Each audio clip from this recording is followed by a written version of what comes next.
On September 19th of 2022, Bishop Lamor Whitehead's church service was interrupted by two female operatives apparently on their own dubious mission.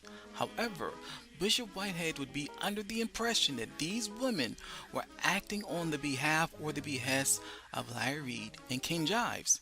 This would send Mr. Lamar into overdrive.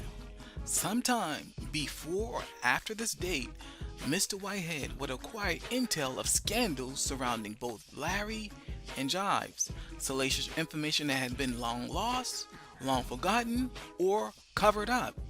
This information would now be resurrected for new eyes to speculate and probe.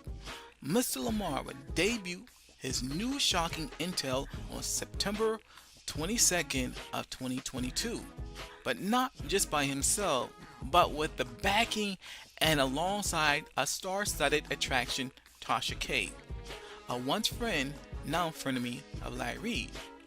Now, subsequent to that release, there would be other hit piece videos with more accusers. If you go and check Mr. Whitehead's IG account today, these videos appear to have been removed. If I find this not to be the case, then I will have erred and this video will be removed. However, if true, let me discuss some reasons I think he might have removed the videos, as well as dispel reasons he did not. Number one, Larry has served him with a lawsuit. Now, if we remember, on Larry's platform, he promised that a lawsuit would be forthcoming. However, on CTV's platform, Larry stated he would not be suing anyone except for Daryl Moore. But that bishop got a way of using words. Because for a minute in there, I looked at Tasha and Whitehead as hurting people and don't want even nothing bad to happen to them. But I have to protect my brand and my name. So I'm going to have to do a lawsuit. Yeah. Okay. That ain't going to affect me. That's why I was saying to somebody the other day, they said, ain't you going to sue Tasha? I said, well, she said twice something about the money thing. I don't like nobody going to put that on my name. But she ain't said it no more. She just dragging and just saying, hopping on the stuff that the YouTuber said and adding some other stuff. That stuff don't bother me. Just don't put no illegal stuff on me. So I ain't really that pressed about suing her because she really hasn't moved on and went on to focus on, she got bigger fish to fry anyway.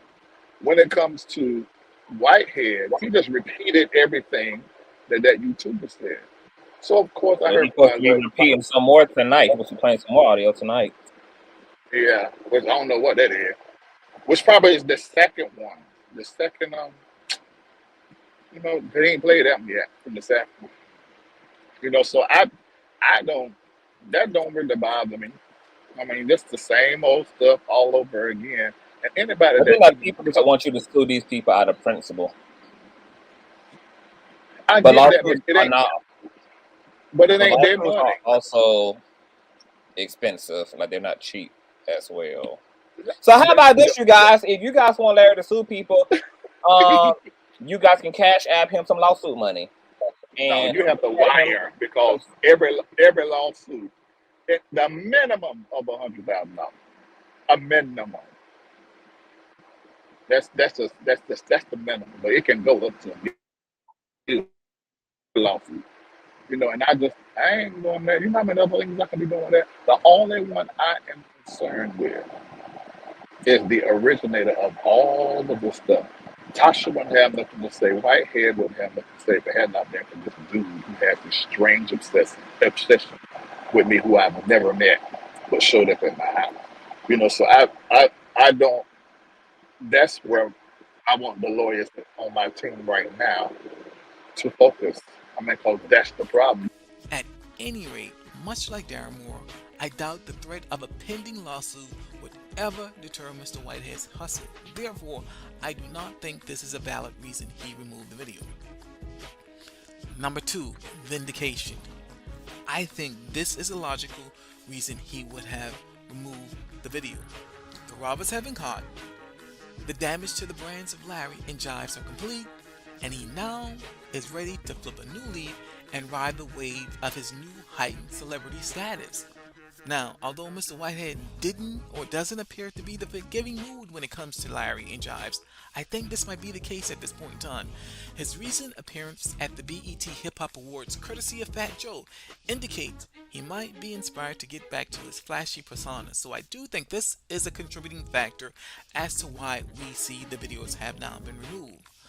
Another reason that these videos could have been removed is because one of the accusers, or both of them, or via a representative of the accusers, have reached out to him and asked him to remove the videos.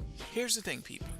Many of you probably were not aware of this. However, Mr. Whitehead unknowingly doxed the health status of one of the alleged victims of Larry Reid. This individual never was a part of the online beef.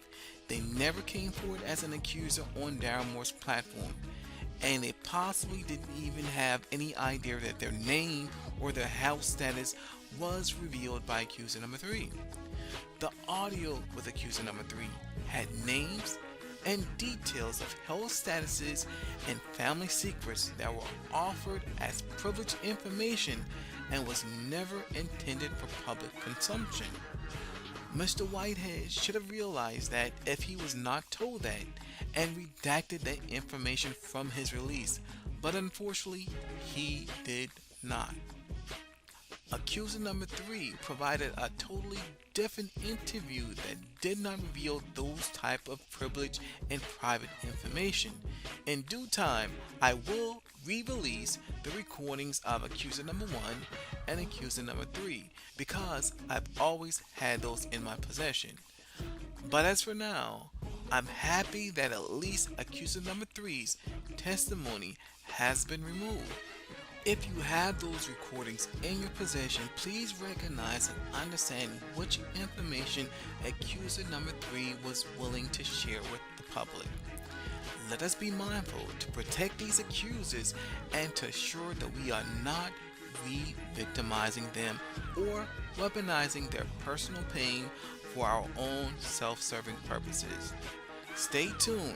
A PSA on protecting these victims is forthcoming.